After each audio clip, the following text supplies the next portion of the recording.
शंकर और कावेरी सुल्तानपुर में रहते थे। एक पेड़ के नीचे अपनी ठेला गाड़ी पर वे चिकन रोल बनाकर बेचते थे। बस इसी तरह खुशी खुशी वो अपने परिवार का पालन पोषण कर रहे थे। लेकिन उन्हें नहीं पता था कि जिस पेड़ के नीचे वो अपनी गाड़ी लगाते हैं वो एक जादुई पेड़ है। कावेरी, मैं जाकर चिकन लेकर आता हूँ, तुम बाकी चीजें तैयार कर लो। हाँ ठीक है, लेकिन रास्ते में कोई मिले तो गप्पे लगाने मत बैठ जाना, कहना कि तुम्हारे पास काम है और जल्दी लौट आना। शंकर ने पैसे लिए और चिकन की दुकान की ओर चल पड़ा।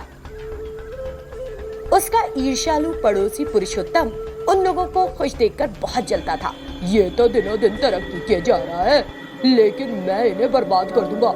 जब ये कंगाल होकर भीख मांगने लगेगा तभी मुझे सुकून मिलेगा। शंकर ने चिकन लिया और घर लौट आया। फिर उसने चिकन रोल तैयार करने के लिए सभी जरूरी चीजें अपनी गाड़ी में रखना शुरू कर दिया। कुछ देर बाद कावेरी ने घर में ताला लगाया और वे दोनों ठेला गाड़ी को धकेलकर पेड़ के नीचे वाली जगह पर ले जाने लगे। ये पेड़ गांव के बीचों बीच था और यहाँ हमेशा लोगों का आना जाना लगा रहता था, इसीलिए उनका व्यवसाय अच्छा चल रहा था। शाम के 4 बज रहे थे। शंकर फटाफट चिकन रोल तैयार कर ग्राहकों को परोस रहा था।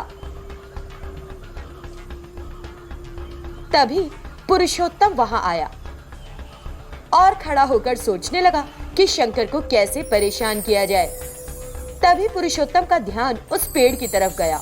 मुझे इस पेड़ को यहाँ से हटवाना चाहिए।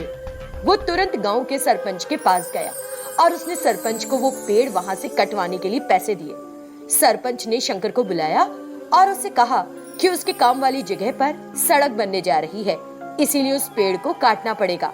ये सुनकर शंकर को बहुत दुख हुआ और उसने ये बात कावेरी को बताई। पेड़ ने जब ये सुना तो उसे भी बहुत दुख हुआ और 2 दिन तक बहुत ढूंढने पर भी शंकर को कोई दूसरी अच्छी जगह नहीं मिली। बहुत दुखी हो जब वो एक दिन घर लौट रहा था तो रास्ते में उसकी मुलाकात एक मुनि से हुई। उसने मुनि से अपनी स्थिति के बारे में बताया। सड़क के बारे में सरपंच तुमसे झूठ बोल रहा है। अगर वहां सड़क बन रही होती तो सभी गांव वालों को सूचित किया जाता। उसने सिर्फ तुमको ये बात क्यों बताई? लगता है ये तुम्हारे विरुद्ध कोई षड्यंत्र है, इसलिए अच्छा होगा कि तुम उस वृक्ष को बिल्कुल ना छोड़ो। इस तरह मुनि ने उसे बात समझाई। शंकर को पुजारी की बात सही लगी और उसने पेड़ न काटने के लिए सरपंच से झगड़ा मोल ले लिया। फिर उसने सरपंच से कहा कि वो वहां सड़क बनाने के लिए कानूनी कागजात दिखाए। ये सुनकर सरपंच पीछे हट गया और शंकर ने पेड़ के नीचे अपना चिकन रोल व्यवसाय जारी रखा। फिर एक दिन एक रियल एस्टेट एजेंट शंकर के पास आया और उसने आने वाले रविवार के लिए 150 चिकन रोल्स का ऑर्डर दे दिया। एजेंट ने कुछ पैसे एडवांस में दिए और चला गया। डिलीवरी के एक रात पहले 8 बज रहे थे, लेकिन शंकर अभी भी काम कर रहा था। आसपास किसी को न देखकर पुरुषोत्तम ने शंकर को पीटने के लिए कुछ गुंडों को भेजा। उन्होंने शंकर की बहुत पिटाई की और उसके चिकन रोल्स बिखेर दिए। शंकर को इस हालत में देखकर जादुई पेड़ बहुत दुखी हुआ। गाड़ी छोड़ घायल हालत में शंकर घर पहुंचा और कावेरी को सब बताया। उस रात वो दुखी हो सोचता रहा। अगले दिन जब वो अपने ठेले के पास गया तो उसने देखा कि दुकान तो साफ सुथरी है और चिकन रोल बिक्री के लिए तैयार रखे हुए हैं। उसके सारे घाव भी भर गए थे। ये चमत्कार देखकर उसे कुछ समझ नहीं आ रहा था। तभी वो जादुई पेड़ बोल पड़ा। चौंको मत शंकर, मैं एक जादुई पेड़ हूँ और मैंने ही ये चिकन रोल तैयार करके रखे हैं। जैसे तुमने मुझे बेवजह काटे जाने से बचाया, मैंने तुम्हारे चिकन रोल की डिलीवरी तैयार करके रख दी और तुम्हें बेइज्जत होने से बचा लिया। शंकर ने प्रसन्नता और कृतज्ञ भाव से पेड़ को प्रणाम किया और धन्यवाद दिया। वैक्सीन देने वाला जादुई पेड़। एक बहुत ही दयालु महिला वाणी मणिपुर शहर के एक सरकारी अस्पताल में नर्स के रूप में काम करती है। कोरोना महामारी के चलते बड़ी संख्या में लोग वैक्सीनेशन के लिए अस्पताल आते हैं। भारी भीड़ के कारण जब अन्य कर्मचारी काम से ऊब रहे थे, वाणी रोगियों की बड़े स्नेह से सेवा कर रही थी। देखिए, आप सभी यहाँ वैक्सीन लेने आए हैं। अच्छा व्यवहार करेंगे तो आप जल्दी से वैक्सीन लगवा सकेंगे और घर वापस जा सकेंगे।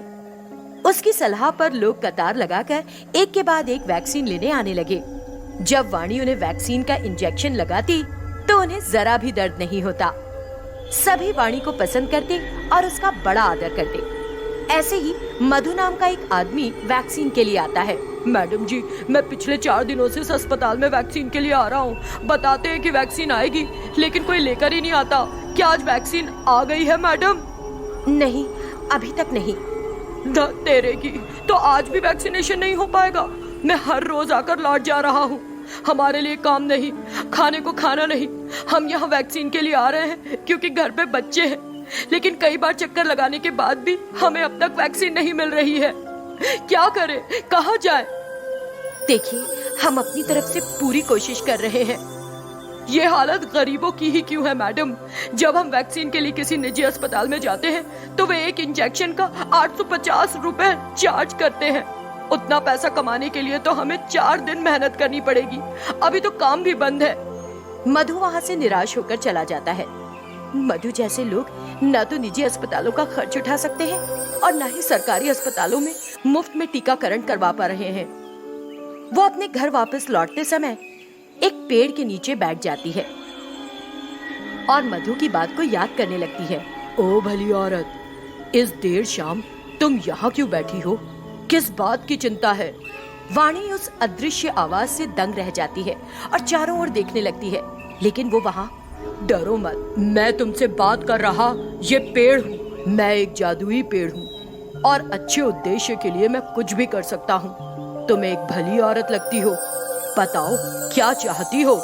आवाज सुनकर वाणी ये परखने की सोचती है कि ये सच है या झूठ। मुझे प्यास लग रही है, क्या तुम प्लीज मुझे कुछ पानी दे सकते हो?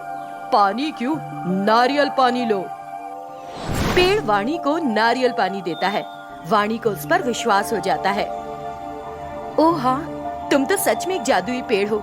मैं जो मांगूंगी क्या तुम दोगे? हाँ, जरूर दूंगा। इस समय कोरोना से लोग काफी परेशान हैं। यदि तुम वैक्सीन उपलब्ध करा सको तो मैं इसे गरीब लोगों के लिए इस्तेमाल करूंगी। तभी हम सब लोगों को इस खतरनाक आपदा से बचा सकते हैं। क्या तुम मेरी मदद करोगे? जब तक तुम अपने काम में वफादार रहोगी, मैं तुमको जितनी जरूरत होगी उतने टीके दूंगा। जादुई पेड़ वाणी को वैक्सीन देता है। वाणी पेड़ का धन्यवाद देती है और फिर जाकर लोगों को वैक्सीन लगाती है।